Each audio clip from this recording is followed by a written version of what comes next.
TDP కేంద్ర కార్యాలయానికి CM Chandrababu రానున్నారు. మధ్యాహ్నం 3 గంటలకు టీడీపీ ఆఫీస్ కి చంద్రబాబు చేరుకోనున్నారు. ప్రజల నుంచి ముఖ్యమంత్రి వినతులు స్వీకరించనున్నారు. సీఎం చంద్రబాబుకి నేరుగా సమస్యలు తెలిపేందుకు రాష్ట్ర నలుమూలల నుంచి భారీగా తరలివస్తున్నారు. వినతుల స్వీకరణ అనంతరం తాజా రాజకీయ పరిణామాలు, జిల్లా అధ్యక్ష పదవులు, రాష్ట్ర కమిటీ ఎంపికపై అందుబాటులో ఉన్న నేతలతో సీఎం చంద్రబాబు చర్చించనున్నారు. అలాగే మిగిలిన నామినేటెడ్ పదవుల భర్తీపై కసరత్తు చేయనున్నారు. తెలుగుదేశం పార్టీపై చంద్రబాబు ఫోకస్ పెట్టారు. తరచుగా పార్టీ కార్యాలయాన్ని సందర్శిస్తున్నారు. ప్రతి శనివారం పార్టీ ఆఫీస్కు వస్తున్నారు చంద్రబాబు. కట్టు దాటుతున్న నేతలకు వార్నింగ్ ఇచ్చి వెళ్తున్నారు. పార్టీ కార్యక్రమాల్లో సరిగ్గా పాల్గొనని నేతలకు తాకీదులిస్తున్నారు. ఇక చంద్రబాబు హెచ్చరికలతో నేతలు దారికొస్తున్నారు. దారి తప్పుతున్న తమ్ముళ్లకు క్రమశిక్షణ సంఘంతో కౌన్సిలింగ్ ఇప్పిస్తున్నారు. ఇదే అంశానికి సంబంధించి మరింత సమాచారం మా ప్రతినిధి రవిచంద్ అందిస్తారు. సుమా, ముఖ్యమంత్రి చంద్రబాబు ఈ మధ్యాహ్నం పార్టీ కార్యాలయానికి రానున్నారు. ఆయన ప్రతి శనివారం కూడా ఒక కార్యక్రమం పెట్టుకున్నారు. పార్టీ కార్యాలయానికి రావడం, పార్టీలో జరుగుతున్న పరిణామాలన్నీ కూడా విశ్లేషిస్తున్నారు. అందుబాటులో ఉన్న నేతలతో, అదేవిధంగా బ్యాక్ ఆఫీస్ తో కూడా సమావేశం అవుతున్నారు. ముఖ్యంగా ఈ మధ్య కాలంలో పార్టీకి సంబంధించిన ద్వితీయ శ్రేణి నేతలకు, మండల స్థాయి నేతలకు శిక్షణా శిబిరాలు ప్రారంభించారు. ఇప్పటికే ఒక బ్యాచ్ కూడా కంప్లీట్ అయిపోయింది. ఆ శిక్షణ తరగతులు జరుగుతున్న తీరును కూడా నేతలతో చర్చించబోతున్నారు. ముఖ్యంగా చాలా కాలంగా పార్టీ పదవులు కొన్ని పెండింగ్ లో ఉన్నాయి. జిల్లా అధ్యక్షులు, అదేవిధంగా రాష్ట్ర కమిటీ, జాతీయ కమిటీలని వేయాలని చంద్రబాబు భావిస్తున్నారు. దీని మీద కసరత్తు కూడా చేస్తున్నారు. జిల్లా అధ్యక్ష పదవులకు కొంత కాంపిటీషన్ ఎక్కువగా ఉంది. ఈ నేపథ్యంలో ఐవీఆర్ఎస్ ద్వారా ఏదైతే కార్యకర్తల అభిప్రాయాన్ని కూడా చంద్రబాబు తీసుకున్నారు. ఈ నేపథ్యంలో వీలైనంత త్వరలోనే జిల్లా అధ్యక్షులను ప్రకటించబోతున్నారు. అదేవిధంగా రాష్ట్ర కమిటీలో కూడా కొత్త రక్తాన్ని ఎక్కించాలనుకుంటున్నారు. పోలిట్ బ్యూరోలో కూడా కొంతమంది సీనియర్స్ అనే కారణంతో ఉంచకుండా కొంతమంది టాలెంటెడ్, అదేవిధంగా యువతకు ప్రాధాన్యత ఇవ్వాలని కూడా ముఖ్యమంత్రి భావిస్తున్నారు. ఏదైతే నారా లోకేష్ ఆలోచనలకు తగ్గట్టు పార్టీలో పూర్తి స్థాయి మార్పు అయితే మనకు కనిపిస్తున్నాయి.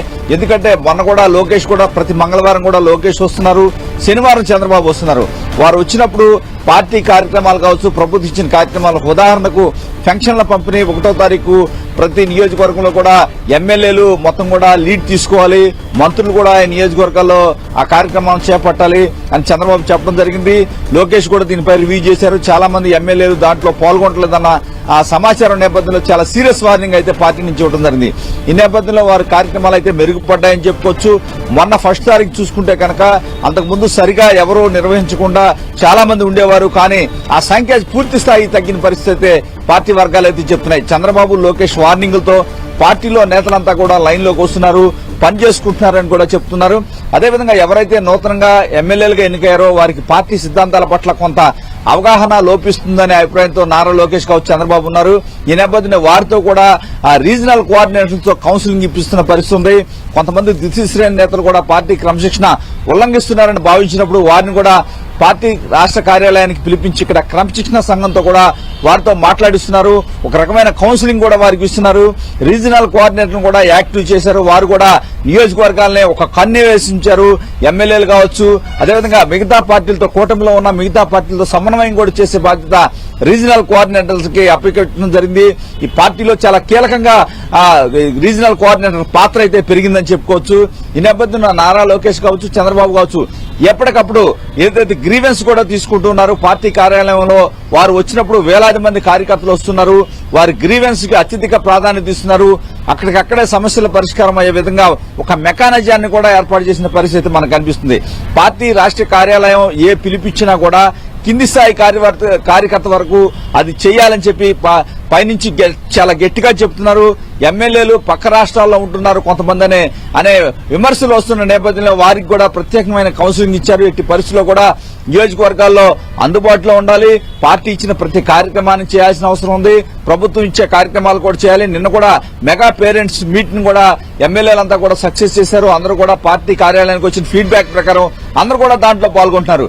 ఈ నేపథ్యంలో చంద్రబాబు రాబోయే స్థానిక సంస్థల ఎజెండాగా మరింత పార్టీలో ఉత్సాహం తెచ్చేందుకు ఆయన కూడా పూర్తి స్థాయి ఫోకస్ పెడుతున్నారు. ఏ సమస్యలున్నా, నేతల మధ్య విభేదాలున్నా కూడా ఆలస్యం చేయకుండా గతానికి భిన్నంగా ఎక్కడికక్కడ తేల్చేస్తున్నారు. పార్టీ సీనియర్స్ ని ఇన్వాల్వ్ చేసి క్రమశిక్షణ సంఘానికి బాధ్యతలు అప్పగించి వారి కౌన్సిల్ ఇచ్చి పార్టీని ఇబ్బంది లేకుండా పార్టీలో ఎవరికి విభేదాలు లేకుండా చక్కదిద్దే ప్రయత్నాలు అయితే చంద్రబాబు చేస్తూ ఉన్నారు. సుమా, థ్యాంక్ యూ రవిచంద్.